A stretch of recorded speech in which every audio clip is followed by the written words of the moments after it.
A five-star hotel lobby is supposed to be a place of quiet luxury, but for one front desk manager, it became the stage for the biggest mistake of her career. A woman in a simple gray sweater and jeans steps up to the counter to check into the presidential suite. The manager takes one look at her, laughs, and tells her to try the parking garage instead. What she doesn't know is that the woman she just humiliated in front of a lobby full of guests is the new majority owner of the entire hotel group, and her assistant is already on the phone with the board. Before we begin, comment where you're watching from today, and subscribe, because next week's story is one you don't want to miss. Now, let's get into it. The Meridian Grand sat on the corner of two of the city's most expensive blocks, a 40-story tower of glass and gold trim that had, for 3 generations, positioned itself as the address where old money stayed when new money wasn't invited. Its lobby was a cathedral of marble floors, hand-blown chandeliers, and a very specific, very deliberate silence, the kind that told you, the moment you walked in, exactly how much you were expected to be worth. Behind the front desk stood Patricia Wynn, the hotel's longtime front office manager, a woman in her early 50s with a helmet of silver blonde hair and the particular posture of someone who had spent 22 years deciding, in the first 4 seconds of eye contact, exactly how a guest should be treated. Patricia prided herself on what she called reading a room. In practice, this meant she had built an entire unofficial hierarchy of guests based on the cut of their coat, the brand on their handbag, and, though she would never have said this part out loud, the color of their skin and the specific weariness of someone who had traveled economy. At exactly 3:47 p.m. a woman walked through the Meridian's revolving brass doors wearing a simple charcoal gray sweater, dark jeans, and a pair of clean-button remarkable sneakers. Her curly brown hair was pulled back loosely, and she carried a single worn leather carry-on, the kind that had clearly seen real travel rather than a shorn shelf. She approached the front desk with the calm, unhurried confidence of someone who had done this 1,000 times before. "Good afternoon," she said. "I have a reservation. The Meridian Suite, under Harper." Patricia's eyes moved over her, top to bottom, in the span of about a second and a half. The sweater. The sneakers. The single, unbranded carry-on. Her mouth curved into a thin, practiced smile, the kind reserved specifically for moments like this. "I'm sorry," Patricia said, her tone syrupy and condescending. "The Meridian Suite is our presidential level. It starts at $18,000 a night. I think there may be some confusion with your booking." "There's no confusion," the woman said evenly. "The reservation is under Harper." Harper, Patricia typed slowly, deliberately, into her terminal, though her eyes kept flicking back up, cataloging the woman's appearance again, as if searching for evidence to support the conclusion she'd already reached. "I do see a reservation under that name," she admitted, somewhat reluctantly. "But I'll need to see the credit card that was used to secure it. Sometimes bookings are made by someone else, on someone's behalf." She said the last part with a specific, pointed emphasis, letting the implication hang in the air. A small crowd had begun to form near the concierge desk, the way crowds always do near even the mildest hint of conflict in an otherwise silent lobby. A businessman in a navy suit paused mid-stride. An older couple, checking a folded city map, glanced over without quite looking.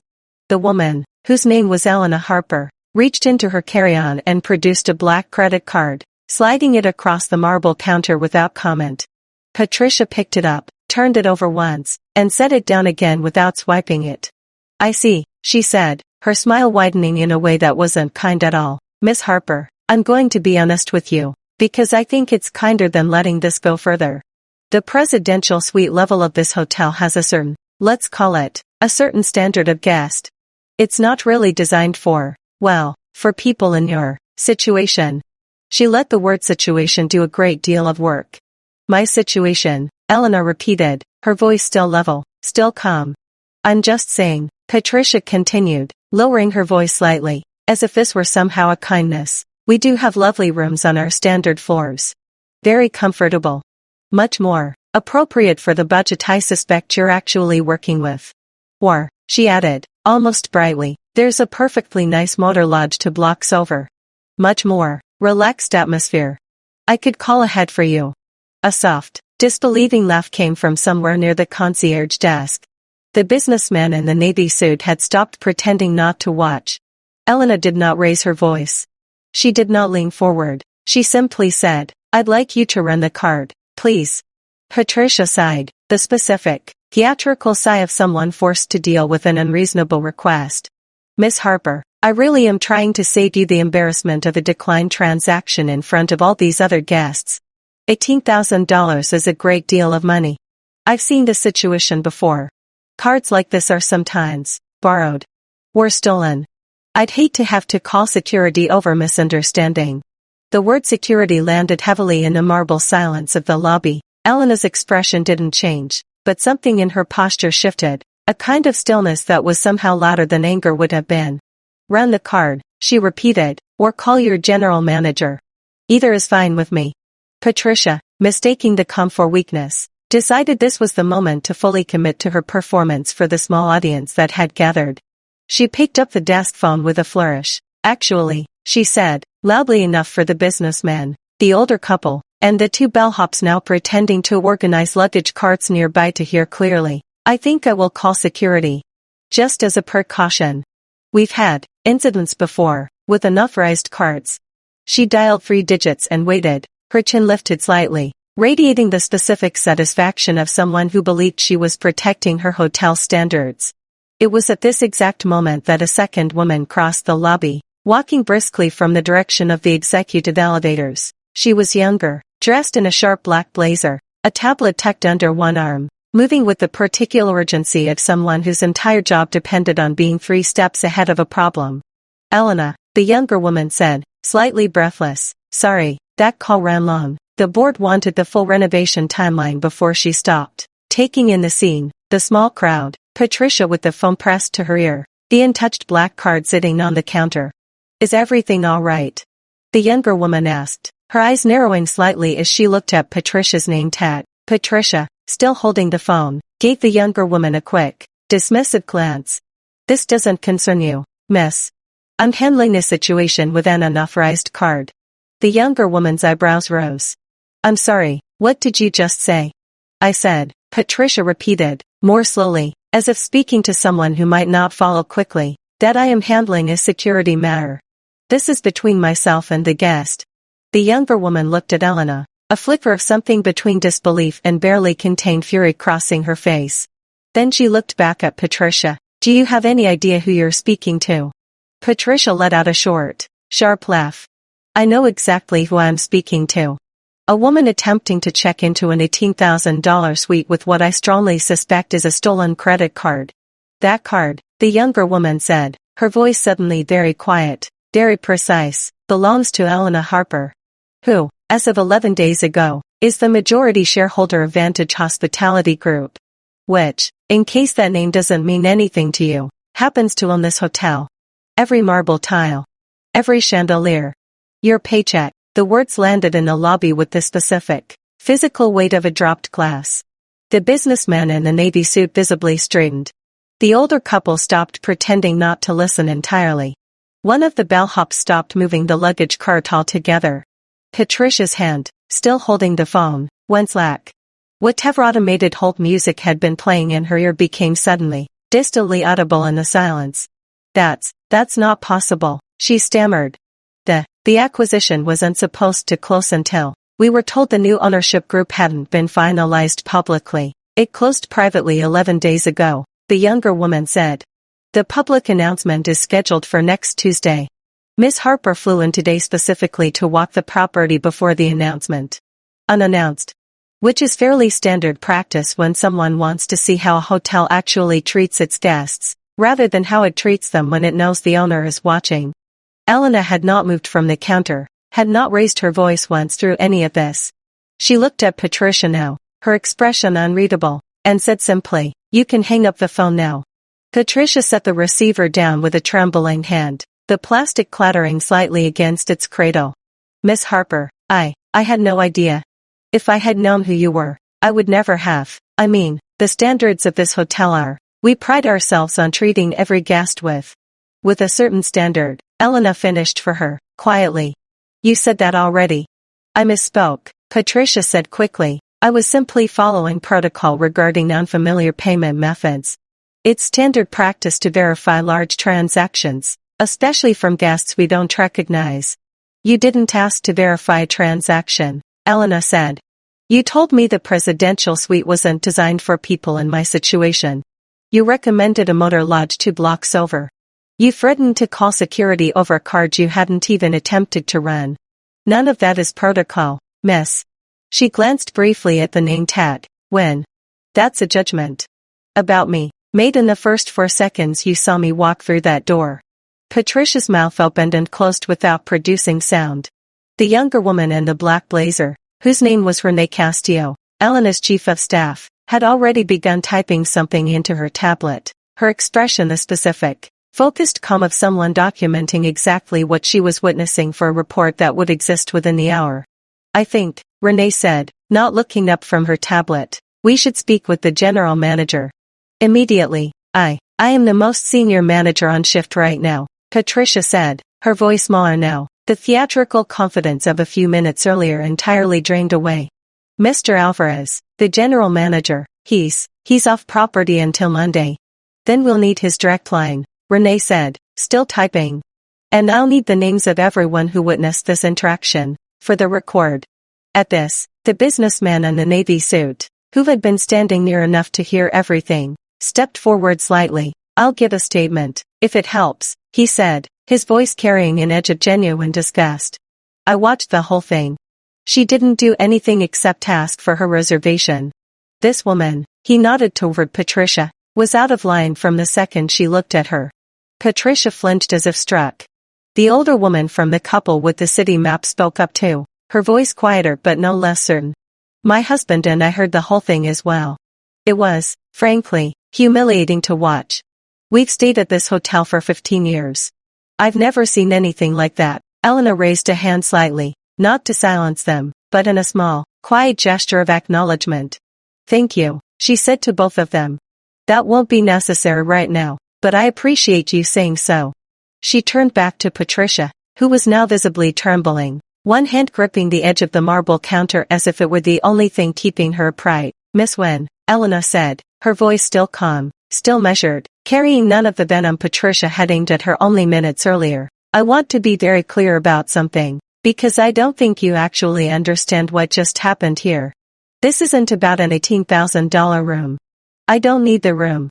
I own the building it's in. This is about the fact that in the 4 seconds it took you to look at what I was wearing, you decided I didn't belong in a space that, as it happens, belongs to me, and I have to wonder, sincerely, how many other guests have stood at this counter. In the 22 years I understand you've worked here, and been quietly, politely, condescending told they didn't belong either. Patricia said nothing. There was nothing left to say that wouldn't make things worse. Renee, Elena said, turning to her chief of staff, please have someone pull the guest complaint logs for this property going back 3 years. I want every complaint that mentions being turned away, downgraded, or redirected, cross-referenced against booking value and, if the system tracks it, against any notes staff have left about guest appearance or situation. She said the last word with quiet, deliberate emphasis, echoing Patricia's own phrase back at her. Already on it, Renee said. Patricia's face had bound the color of the marble counter beneath her hands. Miss Harper, please, I've worked here for 22 years. This was one interaction. I can explain. You can, Elena said, not unkindly, but without any warmth either. To the general manager, and likely to our legal and HR teams, once the full incident report is filed. I'd encourage you to think carefully about what you say, because Renee here has already recorded this conversation from the moment she walked up, and at least 3 other guests just offered to corroborate it independently. The lobby had gone almost entirely silent now, the earlier hum of quiet luxury replaced by something far more tense. 2 more staff members, a bellhop and a young woman from the concierge desk, had drifted closer, watching with the wide-eyed caution of people who sensed, correctly, that something significant was unfolding. Am I being fired? Patricia asked, her voice barely above a whisper. That's not my decision to make in this exact moment, Elena said. I don't run day-to-day personnel decisions. That's what Mr. Alvarez and your HR department are for, but I will be speaking with both of them directly this afternoon, and I will be sharing my own account of exactly what I witnessed and exactly what you said to me. What happens after that is a decision I'll have to make, with full information. She paused, then added, though I will say this. If the pattern Renee finds in those logs matches what I watched happen to me just now, I don't think this will be a difficult decision for anyone to make. Patricia's hands were shaking now, visibly, against the marble. Please, she said, I have a family. This job, I can't. If I lose this job, then perhaps, Elena said, her voice gentle but entirely unmoved. You should have considered that before deciding I looked too poor to deserve a room I'd already paid for. She picked her black card up off the counter, slid it back into her wallet, and turned to Renee. Let's get the key another way. I assume the assistant manager on duty can process this without deciding first whether I look wealthy enough. A young man near the end of the counter, who had been watching the entire exchange with barely concealed horror, stepped forward immediately. Miss Harper, of course, right this way. I'll have your suite ready in moments. And please, on behalf of the hotel, I am so sorry for. You don't need to apologize for something you didn't do, Elena said, her tone softening slightly for the first time. Just get me checked in, please. As Elena and Renee moved toward the elevator bank, the assistant manager processing her booking with visibly trembling but efficient hands, the lobby slowly began to exhale, conversations resuming in hushed, urgent tones. Patricia remained frozen at her station, staring at the space where Elena had been standing, the full, crushing weight of the last 10 minutes only beginning to settle over her. 3 hours later, in a glass-walled conference room on the Meridian's top floor, General Manager Carlos Alvarez sat across from Elena Harper and Renee Castillo, his face pale beneath his tan, a tablet open in front of him displaying the guest complaint logs Renee had pulled. Miss Harper, he said, his voice tight with barely controlled panic. I want to start by saying I am mortified. Genuinely, I had no idea this kind of profiling was happening at my property. I believe you didn't know, Elena said evenly. I'm less certain you didn't suspect.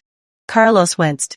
The logs Renee pulled, I've been reviewing them for the last hour. There's a pattern. 11 complaints in 3 years specifically about guests being redirected to lower floors or, in a few cases, turned away entirely, despite having valid, confirmed reservations. 8 of those 11 complaints were filed by guests whose names, and in a few cases whose complaint text itself, suggests they were guests of color, were guests who, based on the notes some staff left in internal systems, were flagged as, and I'm reading directly here, likely budget guests or a possible fraud risk based on appearance alone. And Patricia Wynn's name, Elena said, appears on how many of those 11? Carlos exhaled slowly. 9. The room was quiet for a long moment. I want a full third-party audit at every property in the portfolio, Elena said finally, turning to Renee. Not just this one. If this pattern exists here, after 22 years of one manager's judgment going essentially unchecked, I want to know if it exists elsewhere. Quietly, systemically, in ways that never generate a loud enough complaint to reach corporate.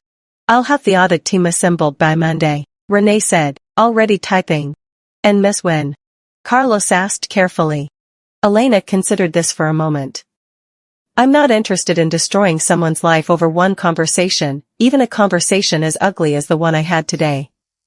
But 9 complaints over 3 years, all following the same pattern, isn't one conversation.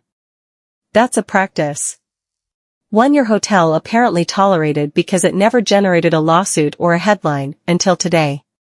So termination, Carlos said quietly. That's your decision as general manager, based on your own HR policies and the evidence in front of you, Elena said. But I'll tell you honestly, if she remains on staff after this, I'll want to understand exactly what accountability looks like beyond a formal warning, because a formal warning didn't stop this after complaint number 1, or number 5, or number 8. Carlos nodded slowly, making a note. There's one more thing, he said, hesitating. Word is already spreading among the staff about what happened in the lobby. A few guests posted about it online almost immediately. There's already some attention building around it. Elena's expression didn't change. That's not something I orchestrated, and it's not something I'm particularly concerned about.